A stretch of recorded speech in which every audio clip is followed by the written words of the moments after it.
C'est il y a encore quelques semaines. Oui, je rejoins ce que M. le professeur vient de dire sur la dimension de chaîne et sur la nécessité d'intervenir sur l'ensemble de cette chaîne-là. Après, sur la question de la consommation, d'abord, pardon de le rappeler, mais on est quand même dans un pays dans lequel les politiques de prévention se sont quand même considérablement affaiblies, Oui. qu'il s'agisse des drogues dures comme des drogues, plutôt des drogues qui sont devenues des drogues de consommation courante. Je pense notamment au cannabis. Ouais. Donc la question de la prévention et des politiques de santé publique en direction de la prévention, on parlait beaucoup plus de ça il y a une vingtaine d'années, quand moi j'étais adolescent, comme on parlait également énormément du sida. Et donc tous ces grands sujets... Tout ça a disparu. Pour l'essentiel. Rappelez-vous, à quand remonte la dernière grande campagne nationale à la télévision contre la drogue ? Plusieurs années, peut-être 10 ans. Bon, j'en ai pas de souvenir personnellement. Mais non, mais réellement, il y a un vrai sujet. Après, on va rentrer dans une période d'élection présidentielle. Donc, tout ce qui va être annoncé par le président de la République, y compris en matière de drogue, si par exemple on devait aller vers une dépénalisation, qui est déjà très largement le cas, ou vers une légalisation d'un certain nombre de substances, ça doit être analysé, regardé à la lumière de l'élection elle-même. Parce que vous ne pouvez pas, à 6 mois de l'élection présidentielle, commencer à lancer des sujets comme des ballons pour voir à peu près comment ça réagit. Là, on est sur un sujet qui est un sujet sécuritaire, qui est un sujet financier et qui est avant tout un sujet de santé publique. Nicolas Maisonnet, il s'agit de jeunes Français, donc c'est un autre problème auquel il faut s'atteler séparément. C'est quoi le vrai... Le Front National n'est pas surprenant d'avoir toujours cette même rhétorique sur ce sujet-là. Les banlieues françaises, les quartiers français, la politique de la ville, c'est aussi les quartiers qui sont les grands oubliés des politiques publiques, pardon de le dire. Alors on peut dire que c'est l'échec depuis 30 ans, on peut dire que le plan Borloo est un échec. Nous avons mis des dizaines de milliards dans les quartiers. Très bien. Pour quel résultat ? J'espère que vous n'arriverez jamais au pouvoir pour voir la politique désastreuse que vous imaginez pour ces quartiers-là. Enfin, faut être sérieux. Je parle devant un collègue de ces secteurs-là, ayant moi-même été un maire d'une commune quartier politique de la ville, où la nécessité de la présence des services publics, de l'éducation, de l'économie, du travail. Mais tout cela existe déjà. Et ça a marché, ça a marché, vous avez vu un mieux ? Oui, il y a des endroits où ça a marché, bien sûr. Tout cela existe déjà. Plein d'endroits où ça a marché. C'est en chiffres. La rénovation urbaine a marché dans plein de quartiers. C'est sensible. Mais parce qu'il y a des quartiers qui sont sortis de la politique de la ville, dont on ne parle plus.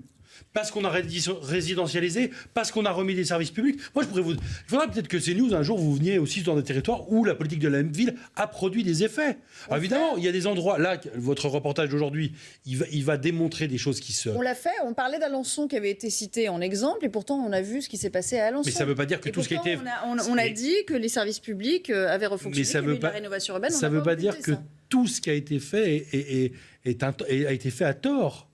Vous voyez ce que je veux dire ? D'accord. Benjamin Morel, pour la synthèse, s'inspirer du plan banlieue, vous savez, le plan de Jean-Louis Borloo qui n'a jamais vu le jour, en fait. C'est pas moi qui vais vous dire le contraire, puisque avec mon voisin, nous sommes évidemment touchés à la fois par le regard porté par Jean-Louis Borloo avec l'expérience qui a été la sienne et les réussites, pardon de le dire, de la politique qui a été la sienne quand il a été ministre de la Ville et des choses qui ont pu être faites, parce que, je le redis, il y a des quartiers qui sont rentrés dans la normalité depuis. On n'en parle plus parce qu'ils sont sortis de la cartographie. Je le dis aussi en tant que président délégué de l'Association des petites villes de France, les territoires, je le dis devant monsieur le maire, ont une capacité à proposer des choses, et pardon de le dire au ministre de la Justice, mais si le dialogue entre l'État, c'est de se balancer la soupière à la figure en disant « le problème c'est les communes parce qu'elles ne veulent pas de prison », c'est un peu court quand même. Hein.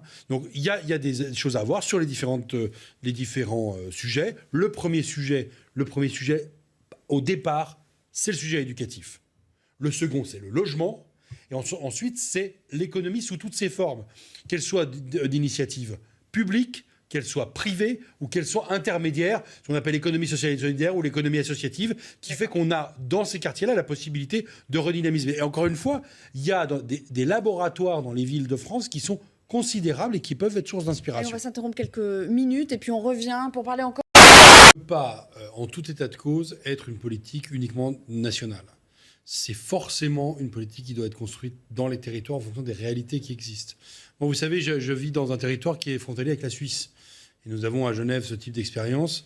Il faut peut-être regarder ce qui est fait dans dans nos pays voisins qui pratiquent ce genre de salles. Regardez ce que ça a comme impact en termes de localisation, c'est tout à fait vrai. Il faut avoir ça en tête. Il ne faut pas se dire que ça n'est qu'un lieu. C'est aussi un lieu de rencontre où l'encadrement humain, médical, mais aussi social, est extrêmement important. Donc il ne s'agit pas d'avoir simplement un endroit où on s'injecte des doses, mais aussi un endroit où on accompagne les toxicomanes vers la sortie de la toxicomanie. Donc vraiment, encore une fois, si on n'est que dans une logique de dire la salle de shoot pour ou contre, comme on sait très bien le faire en France, avec des réponses par oui ou par non, je pense qu'on se plante complètement. Une réponse territorialisée et très inspirée de ce qui se fait dans d'autres pays de l'Union européenne, notamment sous cet angle de la métropole, puisque c'est souvent dans des grandes villes ou des grandes agglomérations qu'il y a ces besoins-là. Et donc il faut vraiment avoir cet équilibre-là. On va parler... Alors là, j'aimerais revenir quand même sur les personnes qui ont été victimes de l'agression. Alors, un bâtiment scolaire qui est un chantier d'école et des pompiers et des policiers. J'ai été rapporteur de tous les textes sur le sujet au Sénat depuis 3 ans, de la mission d'information avec 2 collègues sur les violences faites aux pompiers, qu'on a rendu en 2019, et du texte Matras, qui vient d'être adopté par le Sénat et qui le sera par l'Assemblée nationale courant novembre. On a un sujet dans notre pays de ces agressions à l'égard des personnels en uniforme, quels qu'ils soient, qui représentent une forme d'autorité, alors qu'ils ne sont que les sauveteurs et qu'ils ne font que accomplir une mission de service. On en parle quasiment chaque jour, de toute façon. Je sais. Oui. Nous avons, avec Patrick Kanner, qui était l'auteur de la proposition de loi, fait des propositions au Sénat très concrètes qui ne sont toujours pas reprises, notamment en termes d'anonymisation des plaintes ou d'anonymisation des témoins, de renforcement de l'arsenal pénal. Un sujet aussi d'organisation du numéro d'appel.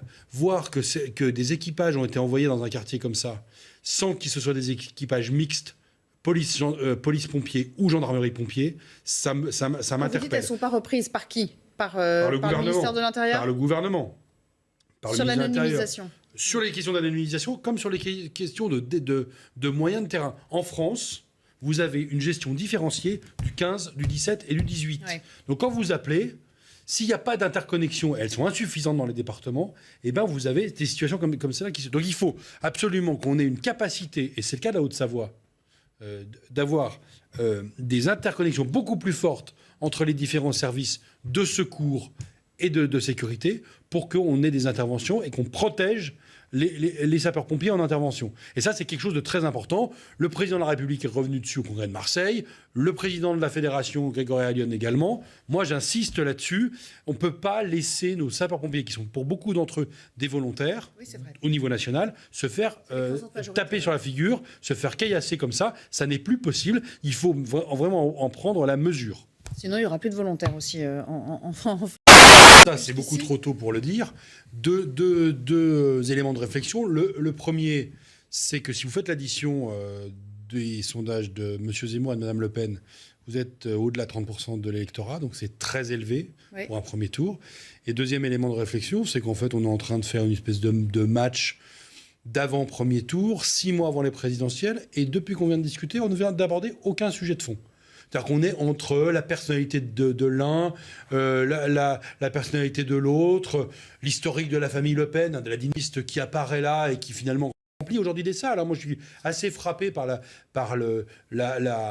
l'appétit d'une certaine partie de l'électorat. Mais c'est de l'ordre du culte de la personnalité pour vous, tout ça? Chez les Le Pen? Non, chez Éric Zemmour. Un peu, ouais, un peu. Mais bon, vous savez, pour qu'il y ait un culte de la personnalité, il faut qu'il y ait un public. C'est pas vous qui décidez vous-même de vous faire votre propre culte.